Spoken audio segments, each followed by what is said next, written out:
अब यहाँ पर हमें लियोनिस के पास्ट का समय दिखाया जाता है। अभी लियोनिस कहीं जा रहा था और हमें पता चलता है कि वो एक इविल मॉन्स्टर को मारने जा रहा है। उसे उस मॉन्स्टर की लोकेशन नहीं पता थी। इस वजह से जहाँ वो मॉन्स्टर अटैक कर रहा था वहीं के पास के एक विलेजर ने उसे वो लोकेशन बताई और अभी वो उसे वहीं लेकर जा रहा था। विलेजर लियोनिस की मदद करके खुश था। अभी लियोनिस की पोजीशन होली स्वॉर्ड सिटी में स्ट्रॉन्गेस्ट स्वॉर्ड मैन की है और यहाँ पर सभी लोग उसे मैन कैरेक्टर कहकर बुलाते हैं। अब यहाँ पर वो आगे बढ़ रहे थे तो विलेजर लियोनिस की तारीफ करने लगता है, लेकिन लियोनिस इस पर कहता है कि उसे तारीफ नहीं करनी चाहिए क्योंकि ये बस लियोनिस का काम है और वैसे भी उसका सपना है कि वो डीमन लॉर्ड को हराए। अब कुछ देर तक इसी तरह से चलने के बाद वो लोग उस लोकेशन पर पहुंच जाते हैं जहाँ पर कोई भी नहीं था। लियोनिस पीछे मुड़कर उस विलेजर से पूछता है कि आखिर हम ये कहाँ पर हैं, लेकिन अब विलेजर भी वहाँ से गायब हो चुका था। इससे वो समझ जाता है कि जरूर ये कोई ट्रैप है। अब यहाँ पर लियोनिस कुछ भी करे इससे पहले ही अचानक से कुछ लोग वहाँ पर आते हैं और ग्रेविटी स्पेल्स का यूज करते हुए लियोनिस को पकड़ लेते हैं। अब लियोनिस वहाँ से हिल भी नहीं पा रहा था और हम देखते हैं कि कुछ देर बाद वहाँ पर कुछ और गार्ड भी आ चुके थे। ये किंगडम के गार्ड्स थे। हमें पता चलता है कि असल में किंगडम में रहने वाले नोबल्स को लियोनिस की पावर बिल्कुल भी पसंद नहीं थी, इसी वजह से वो उससे जलते थे और उन्हीं ने ये ट्रैप बिछाया था। उन्होंने कुछ चेन्स की मदद से लियोनिस को पकड़ लिया था और हवा में उठा लिया था। लियोनिस को भी वैसे समझ नहीं आ रहा था कि वो क्या करे। वो उन चेन से अपने आप को छुड़ाने की कोशिश करता है लेकिन इसका कोई भी मतलब नहीं था। हम देखते हैं कि यहाँ पर वो सभी गार्ड्स अपने अपने वेपन निकालते हैं और सीधा लियोनिस पर हमला कर देते हैं। लियोनिस की बॉडी में कई सारे वेपन आर पार हो चुके थे और लियोनिस के अब बचने का कोई चांस नहीं था, इसीलिए वो लियोनिस को नीचे फेंक कर वहाँ से चले जाते हैं। उनका काम अब पूरा हो चुका था। यहाँ पर जब लियोनिस नीचे पड़ा हुआ था तभी कुछ देर बाद हम देखते हैं कि वहाँ पर एक लड़की आती है। वो जानती थी कि अभी तक वो पूरी तरह से मरा नहीं है, वो उसकी बात सुन सकता है। वो उससे कहती है कि तुम्हें कैसा लग रहा है, तुमने जिन लोगों की प्रोटेक्शन की वही लोग तुम्हें मार कर गए हैं। साथ ही वो ये भी पूछती है कि आखिर अब तुम्हारा इस दुनिया के बारे में क्या ख्याल है। इस चीज पर लियोनिस कहता है कि मुझे इस चीज से कोई फर्क नहीं पड़ता, वैसे भी कुछ सेकंड में तो मैं मरने ही वाला हूँ। लेकिन यहाँ पर वो लड़की उसका हाथ पकड़ते हुए कहती है कि मैं इस दुनिया से बदला लेना चाहती हूँ, क्या तुम मेरी मदद करोगे। अभी लियोनिस उसकी तरफ देखता है और यहाँ पर हमें पता चलता है कि असल में ये लड़की रोसीलिया है और यहाँ पर ये कह रही थी कि मैं तुम्हें पूरी तरह से हील कर दूंगी। वैसे फिर तुम फिर से मेन कैरेक्टर तो नहीं बन पाओगे, पर हाँ तुम डार्क लॉर्ड बन सकते हो। बस इसके बदले उसे प्रॉमिस करना था कि वो उसकी मदद करेगा इस दुनिया से बदला लेने में। लियोनिस प्रॉमिस कर देता है और फिर हम सीधा करंट टाइम में आ जाते हैं। असल में ये सब लियोनिस अभी सपने में देख रहा था। उसकी आंखें खुलती है और वो अभी सीलिया के रूम में था जहाँ पर उसे अपने गले पर कुछ महसूस होता है। वो तुरंत ही सीलिया को ऑर्डर देता है जिस वजह से सीलिया तुरंत उठ जाती है। अब उसे भी समझ नहीं आ रहा था कि वो तो गहरी नींद में सो रही थी, पर ये कैसे हुआ। लेकिन लियोनिस बताता है कि वो जो सील थी उसी की वजह से एक उनके बीच एक मास्टर कॉन्ट्रैक्ट हुआ है, तो यहाँ पर लियोनिस जब चाहे उसे ऑर्डर दे सकता है और सीलिया को उसे फॉलो करने ही होंगे। ये सुनकर सीलिया भी शॉक थी। वो कहती है कि इसका मतलब तुम मुझे कुछ भी ऑर्डर दे सकते हो, लेकिन लियोनिस कहता है कि चिंता मत करो, मैं कोई फालतू का ऑर्डर नहीं देने वाला। अब लियोनिस उससे पूछता है कि क्या तुमने मेरा ब्लड इनहेल किया था जब मैं सो रहा था। तब इस चीज पर सीलिया कहती है कि हाँ बस थोड़ा सा। तो लियोनिस कहता है कि कोई बात नहीं, मुझे इस चीज से कोई प्रॉब्लम नहीं है, लेकिन अगली बार से मुझे बता कर ऐसा करना।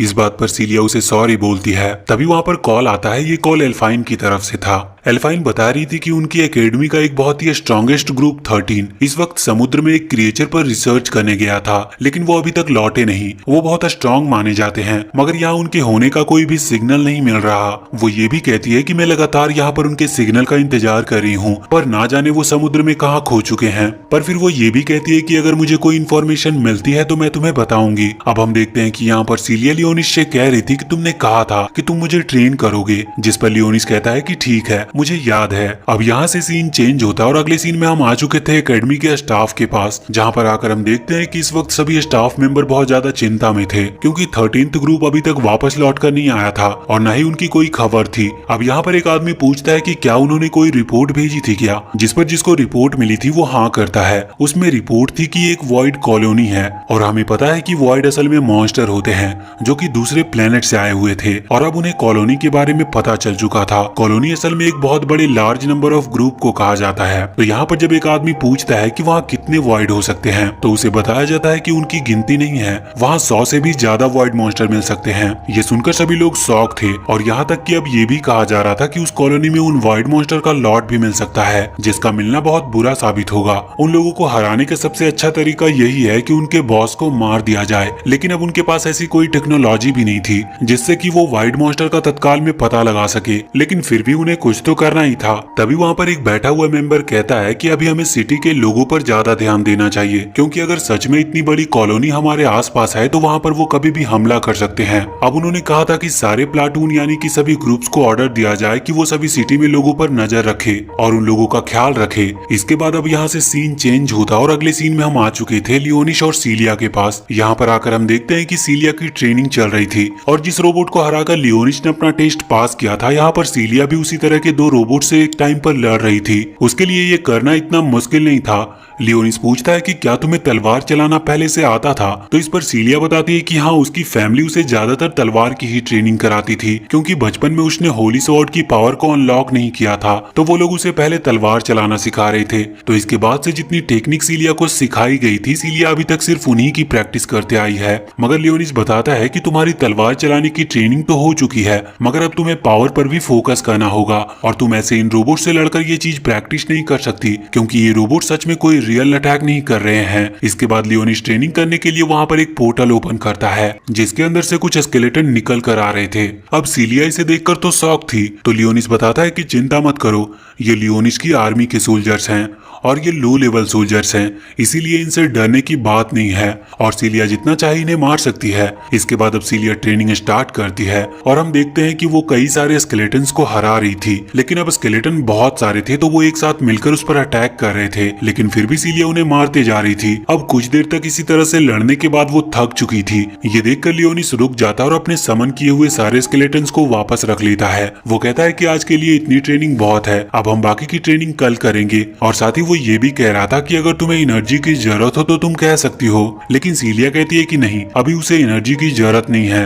अब अगले सीन में हम आ जाते हैं सकुया के पास। यहाँ पर वो अपने डोर से बाहर आई थी और एल्फाइन से मिलने के लिए आई थी। बाहर उसे ब्लैकस दिखता है और वो उसे बहुत ही क्यूट लगा था, मगर ब्लैकस यहाँ पर एल्फाइन के घर के बाहर बैठा हुआ था और अभी उसे थोड़ी जल्दी थी, इस वजह से वो फिर मिलेगी कहते हुए वहाँ से चली जाती है। हम देखते हैं कि अभी वो एल्फाइन के घर पर आई हुई थी। यहाँ पर रेजिना भी थी। यहाँ एल्फाइन उसे बताती है कि सिटी की तरफ से एक और ग्रुप गया था उस वाइड कॉलोनी के अंदर उस वाइड लॉर्ड को ढूंढने के लिए, लेकिन उन लोगों का भी कोई पता नहीं है। वो ये भी कहती है कि ये जो ग्रुप था ये उस पिछले वाले ग्रुप से ज्यादा स्ट्रॉन्ग था। अब यहाँ से सीन चेंज होकर फिर से लियोनिश और सीलिया के पास आता है। वहाँ पर हम देखते हैं कि वो दोनों बाइक से इस वक्त वापस सिटी के अंदर घूम रहे थे और खाने की दुकान ढूंढ रहे थे। अब हम एक फूड शॉप को देखते हैं जहाँ पर सैरी काम कर रही थी। असल में इंफॉर्मेशन निकालने के लिए उसे सबसे अच्छा तरीका यही लगा था कि वो सिटी में अलग अलग दुकानों पर काम करे और जितनी हो सके उतनी इंफॉर्मेशन उनके ऑनर्स और कस्टमर से ले सके।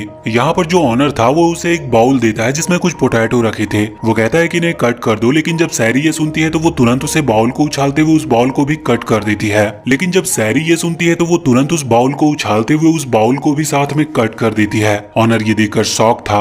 वो उसे बाहर जाकर दुकान को साफ करने का ऑर्डर देता है। अब यहाँ पर सैरी बाहर आ रही थी, तभी वहाँ सामने वो लियोनिस और सीलिया को देखती है। यहाँ पर वो कुछ खाने के लिए लेने आए थे और खाना लेकर वहाँ से चले जाते हैं। सैरी इस वक्त मन ही मन सोच रही थी कि आखिर ये कहाँ जा रहे हैं। वैसे इस वक्त लियोनिस को भी नहीं पता था कि वो कहाँ जाने वाले हैं, लेकिन अब सीलिया एक ऑर्फनेज के बाहर आकर बाइक रोकती है। लियोनिस उससे पूछता है कि ये हम कहाँ पर आए हैं, तो सीलिया बताती है कि असल में ये एक रेस्टोरेंट भी है और एक ऑर्फनेज भी।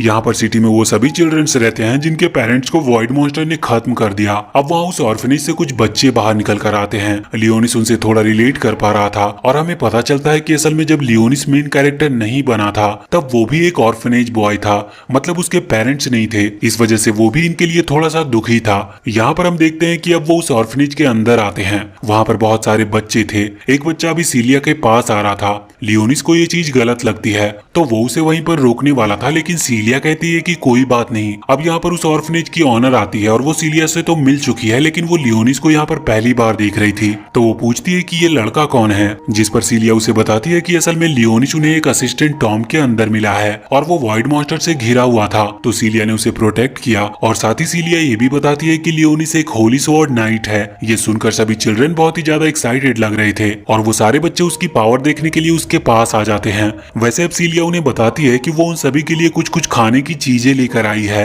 ये सुनकर सभी बच्चे खुश हो चुके थे, लेकिन इसी वक्त सीन चेंज होता और हम देखते हैं कि अभी जो ग्रुप गया हुआ था वो वहाँ सिटी में छानबीन कर रहा था और इस तरफ जब सकुया सो रही थी तो अचानक उनकी नींद खुल जाती है वो उस कंप्यूटर स्क्रीन पर देखती है कि वहाँ कुछ गड़बड़ है और फिर हमें पता चलता है कि जो सिटी का कंट्रोल रूम है वहाँ पर अचानक से कुछ वॉइड आ चुकी है और वो पूरी तरह से उस कंट्रोल रूम को घेरते जा रही है। अभी हम लियोनिस के पास्ट का एक सीन देखते हैं। ये उसकी पिछली लाइफ यानी कि आज से बहुत पहले का सीन है जब वो एक हीरो हुआ करता था। यहाँ पर हम देखते हैं कि एक सिटी के ऊपर इस वक्त कुछ ऑर्ग नाम के मॉन्स्टर ने हमला किया था और इन मॉन्स्टर से लड़ने के लिए लियोनिस और उसके दो दोस्त आए हुए थे जो कि लियोनिस की तरह ही हीरो थे। यहाँ पर जो ओल्ड मैन थे वो इस वक्त अपनी पावर का इस्तेमाल कर रहे थे उन सभी मॉन्स्टर को खत्म करने के लिए। वो इजीली सभी मॉन्स्टर को खत्म कर सकते थे, बस यहाँ पर प्रॉब्लम ये थी कि वो अपनी पावर से उन मॉन्स्टर के साथ साथ वो सिटी के लोगों को भी चोट पहुंचा रहे थे। और ये देखकर लियोनिस थोड़ा हैरान था। वो सोच रहा था कि अगर थोड़ी सी प्लानिंग के साथ यही अटैक किया जाए तो इससे लोगों की जान बचाई जा सकती है। और वो तुरंत उस ओल्ड मैन के अटैक को डिस्ट्रॉय कर देता है और खुद आगे जाकर मॉन्स्टर को खत्म करते हुए लोगों को बचाना स्टार्ट कर देता है। यहाँ पर लियोनिस एक के बाद एक सारे मॉन्स्टर को खत्म कर देता है और सिटी के सभी लोग अब बच चुके थे, जिसके बाद वो सभी लियोनिस से बहुत ही ज्यादा इम्प्रेस थे और उनके मन में लियोनिस के लिए रिस्पेक्ट बढ़ चुकी थी। मगर इस चीज से वो ओल्ड मैन और उसके जो दूसरे साथी थे वो बिल्कुल भी खुश नहीं थे। और यहाँ पर हमें उस ओल्ड मैन का नाम एरकेल पता चलता है इसके बाद अब सीन चेंज होता है और हम करंट टाइम में आ जाते हैं। यहाँ पर हमें पता चलता है कि जिन क्रिएचर को हेडक्वार्टर में देखा गया था वो असल में एरकेल ही है। ये उसकी ही पावर थी या फिर ऐसा कह लो कि ये उनका नया रूप था। वैसे अभी हम यहाँ पर दूसरे हेडक्वार्टर की तरफ आते हैं जहाँ पर मीटिंग चल रही थी। वहाँ पर वो लोग इसी क्रिएचर के बारे में बात कर रहे थे, लेकिन अचानक से वो क्रिएचर गायब हो चुका था। किसी को समझ नहीं आ रहा था कि ये क्या हो रहा है। अब वहाँ पर कॉन्फ्रेंस कॉल के थ्रू एल्फाइन को भी बुलाया जाता है। यहाँ पर एल्फाइन बताती है कि उसने अब तक जितनी भी रिसर्च करी है उस रिसर्च से उसे पता चला है कि डिस्ट्रिक्ट 62 में कुछ गड़बड़ है। साथ ही यहाँ पर वो ये भी कहती है कि उसने सारी इन्फॉर्मेशन निकाली और अलग अलग डिस्ट्रिक्ट में चेकिंग भी की, जिसके बाद उसे पता चला कि ये एनर्जी बिल्कुल अलग है और यहाँ तक कि ये एनर्जी किसी वॉइड मॉन्स्टर की ही है। अब जैसे ही उन लोगों को पता चलता है कि ये वॉइड मॉन्स्टर का काम है तो वो सभी लोग हैरान हो जाते हैं क्योंकि वॉइड मॉन्स्टर इतने पावरफुल नहीं होते। वहीं पर एक ओल्ड मैन बैठे हुए थे जो कहने लगते हैं कि ये पॉसिबल ही नहीं है क्योंकि उनकी पूरी सिटी में वॉइड मॉन्स्टर के डिटेक्टर मशीन लगी हुई है जो कि उन्हें पहले ही डिटेक्ट करके बता सकती है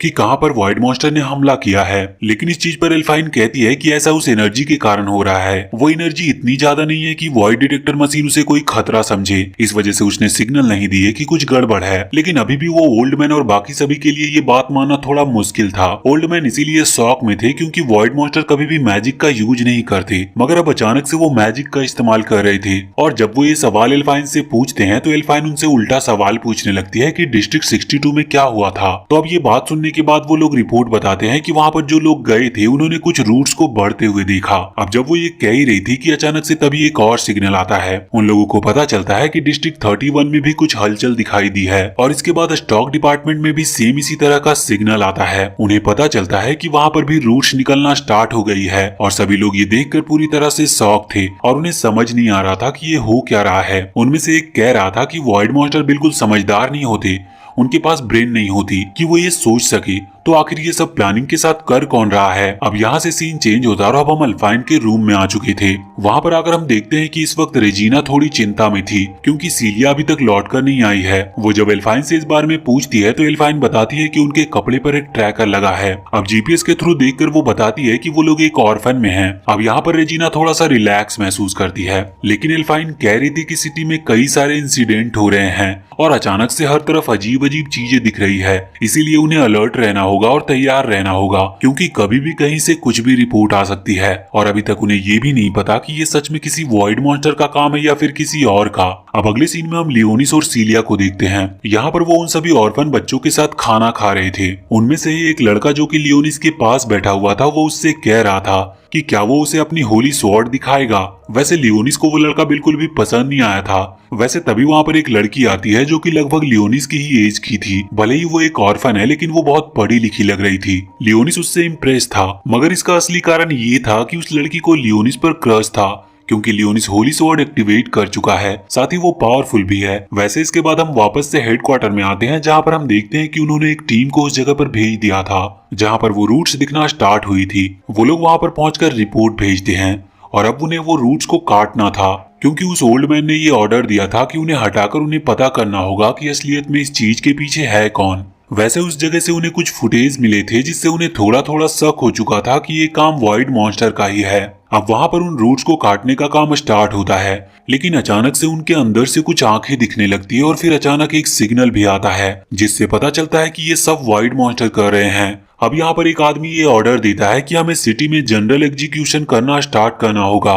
ये एग्जीक्यूशन उन मॉन्स्टर के लिए है, लेकिन सिटी के लोग भी इसमें फंस सकते थे और सिटी के लोगों को बचाना फिर मुश्किल हो जाएगा। इस वजह से बाकी लोग मना कर रहे थे, पर अब कोई दूसरा चारा भी नहीं था, इसीलिए सबको ये ऑर्डर मानना था। मगर अचानक से वो देखते हैं कि जो कम्युनिकेशन सिग्नल है वो किसी ने कट कर दिया है। ये सब उसी मॉन्स्टर का काम था जो कि वहाँ पर वो रूट्स फैला रहे थे। अब उन्हें फिर से उस सिस्टम को हैक करके उस कम्युनिकेशन सिस्टम को वापस से चालू करना था। वैसे उन्हें पता चलता है कि जो सिग्नल कट हुआ था, मतलब कि जो लोग वहाँ रूट्स वाले एरिया में गए थे और वहाँ से जो सिग्नल कट हुआ था, वहाँ पर 2 लोग अभी भी जिंदा बचे हैं। वो लोग बताते हैं कि जो मॉन्स्टर वहाँ पर था वो अचानक से भाग गया। अब पहले तो इन लोगों को लग रहा था कि ये वाइड मॉन्स्टर का काम है, लेकिन अब ये कंफ्यूज थे क्योंकि वाइड मॉन्स्टर में ब्रेन नहीं होता, वो हमेशा हमला करते हैं और जब तक वो पूरी तरह से मारे नहीं जाते तब तक वो रुकते नहीं हैं। लेकिन ये पहली बार था कि कोई वाइड मॉन्स्टर अटैक करके वापस लौटा था, इसी वजह से इन्हें शक हो रहा था कि ये वाइड मॉन्स्टर का काम नहीं हो सकता। अब यहाँ पर वो कंफ्यूज थे कि तभी अचानक से एक और सिग्नल मिलता है। उन्हें पता चलता है कि वो रूट्स जो वहाँ से गायब हुए थे वो एनर्जी पॉइंट की तरफ निकला है। असल में उस सिटी का एक एनर्जी पॉइंट है जहाँ पर सारी एनर्जी स्टोर होती है। अब पहले तो उनको ये समझ पाना मुश्किल था कि आखिर वो वहाँ क्यों जा रहा है, लेकिन एल्फाइन कहती है कि असल में उस मॉन्स्टर का मेन टारगेट वही एनर्जी सोर्स है, इसीलिए वो सारे डिस्ट्रिक्ट में घूम रहा था उस एनर्जी सोर्स को ढूंढने के लिए। अब उनके पास बिल्कुल भी टाइम नहीं बचा था, इसीलिए उन्हें सारे डिफेंस फोर्स को वहां पर भेजना पड़ता और जो भी डिफेंस सिस्टम थे उन्हें भी एक्टिवेट करना पड़ता है। आगे हम देखते हैं कि यहाँ पर एनर्जी सोर्स के पास वो रूट्स पहुंच चुकी थी, लेकिन जब वो आगे बढ़ रही थी तो डिफेंस सिस्टम फायरिंग करते हुए उन रूट्स को वहां से हटा देता है। साथ ही अब वहां पर और भी कुछ सोल्जर आ चुके थे जो कि गोली चलाते हुए उन रूट्स को रोक रहे थे, पर डिफेंस सिस्टम इस चीज में बहुत ही ज्यादा वीक पड़ रहा था। अब इन्हें फैसला करना पड़ता है कि इन्हें इस मॉन्स्टर को जड़ से खत्म करना होगा। इसी वजह से वो सिटी के सभी लोगों को इवैक्यूएट कराने का ऑर्डर जारी करते हैं। सभी लोगों को सेम जगह पर ले जाया जाएगा जिससे कि वो बच सके। दूसरी तरफ हम अभी ऑर्फनेज में आते हैं जहाँ पर हम लियोनिस को देखते हैं। इस वक्त वो बच्चा अभी भी लियोनिस को परेशान कर रहा था। वहाँ पर और भी कई सारे बच्चे थे जो कि चाहते थे कि लियोनिस उन्हें एंटरटेन करे, लेकिन लियोनिस ऐसा कुछ भी करना नहीं चाहता था। पर सीलिया की रिक्वेस्ट करने के बाद वो मान जाता है और हम देखते हैं कि लियोनिस यहाँ पर बहुत सारे स्केलेटन क्रिएट करता है जो कि उसके स्केलेटन आर्मी थे, पर वो ऐसा दिखा रहा था जैसे कि वो उन्हें अपने हाथों से कंट्रोल कर रहा हो, मगर उन बच्चों को इसमें कुछ मजा नहीं आ रहा था। अब अचानक से वहाँ पर कुछ आवाजें आती है। ये आवाज असल में कुछ वॉइड टाइप मॉन्स्टर्स की थी। ये थोड़े अलग टाइप के मॉन्स्टर्स थे। असल में हुआ ये कि जो एनर्जी सोर्स के पास रूट्स फैल रही थी उसे डिफेंस सिस्टम और वो सारे सोल्जर रोक रहे थे, पर सोल्जर यहाँ पर बहुत सारी गोलियां चला तो देते हैं, पर इस चीज में अब वो एनर्जी सोर्स भी डिस्ट्रॉय होने लगा था और उसे गोली ना लगे इस वजह से उन्हें रुकना पड़ता है। इनके पास कोई और चारा नहीं था उसे रोकने का, पर फिर भी ये कोशिश कर रहे थे। मगर अब वो जो रूट्स थे वो अचानक से वहाँ कुछ मॉन्स्टर्स को समन करना स्टार्ट कर देती है। ये मॉन्स्टर्स वहाँ सिटी में समन हो रहे थे और ये उड़ भी सकते थे। ये स्टैम्पिड टाइप के मॉन्स्टर्स थे और वहाँ हेडक्वार्टर में अब हाई डिफेंस सिस्टम ऑन किया जाता है जिससे कि उस जगह को प्रोटेक्ट किया जा सके। मगर इस चीज के लिए उन्हें वो एनर्जी यूज करनी पड़ती है जो कि वहाँ स्टोर करके रखी गई थी, और ये एनर्जी सबसे ज्यादा इमरजेंसी के लिए होती है क्योंकि इसके बाद उनके पास कोई दूसरा चारा नहीं बचेगा और इसके बाद अभी भी 3 दिन लगेंगे उन्हें एक्सटर्नल कोई हेल्प मिलने में। अब हम उन जनरल को देखते हैं जिन्होंने ये ऑर्डर दिया था। इस वक्त वो भी कंफ्यूज थे कि उनका ये ऑर्डर सही है या गलत। वैसे यहाँ पर एल्फाइन, रेजिना और साकुया तीनों भी आ चुके थे सिटी के लोगों को बचाने के लिए। वो सभी को सेफ रखने की कोशिश कर रहे थे। इसके लिए उन्हें उन सभी मॉन्स्टर को रोकना था, पर मॉन्स्टर इतने ज्यादा थे कि पूरा आसमान उन मॉन्स्टर से भर चुका था। यहाँ पर अभी वो सीलिया के बारे में भी सोच रहे थे, पर उन्हें इतनी फिक्र नहीं थी क्योंकि उन्हें पता था कि वो सेफ होगी। अब ये लोग एक ऊंची जगह पर आकर अपनी अपनी होली स्वॉर्ड का इस्तेमाल करते हैं उन सभी मॉन्स्टर से फाइट करने के लिए, और साथ ही साथ कुछ डिफेंस सिस्टम जो कि इस वक्त उन रूट्स को रोक रहे थे वो यहाँ पर इन सभी मॉन्स्टर को रोकने में मदद करते हैं। ये मॉन्स्टर थोड़े ड्रैगन जैसे दिख रहे थे, पर इन्हें स्टैम्पिड मॉन्स्टर कहा जाता है और ये भी सच में बहुत ज्यादा पावरफुल होते हैं। अब यहाँ पर हम ऑर्फनेज के पास आते हैं जहाँ पर हम देखते हैं कि इस वक्त सीलिया डिसाइड करती है कि उसे यहीं पर रुकना होगा जिससे कि वो उस ऑर्फनेज के बच्चों को प्रोटेक्ट कर सके। वो अंदर चली जाती है और लियोनिस भी अंदर आने वाला था, लेकिन उसी वक्त वहाँ पर सैरी आ गई थी। लियोनिस पूछता है कि वो यहाँ पर इतनी जल्दी कैसे पहुंच गई जबकि वो सिटी के दूसरे तरफ रहती थी। अब सैरी यहाँ पर झूठ कहती है कि वो तो बस किसी तरह से यहाँ पहुंच गई और वो वजह नहीं बताती, पर असल में इसका कारण ये था कि वो लियोनिस और सीलिया का पीछा कर रही थी। लियोनिस कहता है कि उसे उनकी इन्फॉर्मेशन निकालने की जरूरत नहीं है, उसने उसे यहाँ लोगों की और जो ये वाइड मॉन्स्टर है उनकी इन्फॉर्मेशन निकालने के लिए भेजा था। वैसे इसके बाद जब लियोनिस वापस लौट रहा था तभी वो वहाँ पर एक मॉन्स्टर को देखता है। वो ड्रैगन जैसा दिखने वाला स्टैम्पीड मॉन्स्टर था। अब सीलिया फैसला करती है कि वो उस मॉन्स्टर से फाइट करके इन चिल्ड्रंस को बचाएगी। वो तुरंत ही बाहर आकर अपनी होली सोर्ड को एक्टिवेट करती है, पर लियोनिस देखता है कि उसकी तलवार में अभी उतनी पावर नहीं है, क्योंकि अभी तक उसने अपनी वैम्पायर पावर को पूरी तरह से एक्टिवेट नहीं किया है। लियोनिस उससे पूछता है कि क्या उसे इन मॉन्स्टर्स को देखकर डर लग रहा है, जिस पर सीलिया कहती है कि हाँ, लेकिन वो डर कर पीछे नहीं हट सकती, क्योंकि ये उन छोटे बच्चों की प्रोटेक्शन का सवाल है। वैसे यहाँ पर अब वो दो मॉन्स्टर पर हमला करके उन्हें खत्म कर देती है, लेकिन वो पीछे देखती है तो वो और भी मॉन्स्टर्स थे जो कि पहले ही आग में जल रहे थे और ये लियोनिस कर रहा होता है। वो पूछती है कि क्या सच में ये तुम्हारी पावर है, तो इस पर लियोनिस कहता है कि हाँ, लेकिन फिर वो और कुछ नहीं कहता। वो कहता है कि हमें बाकी मॉन्स्टर पर ध्यान देना चाहिए।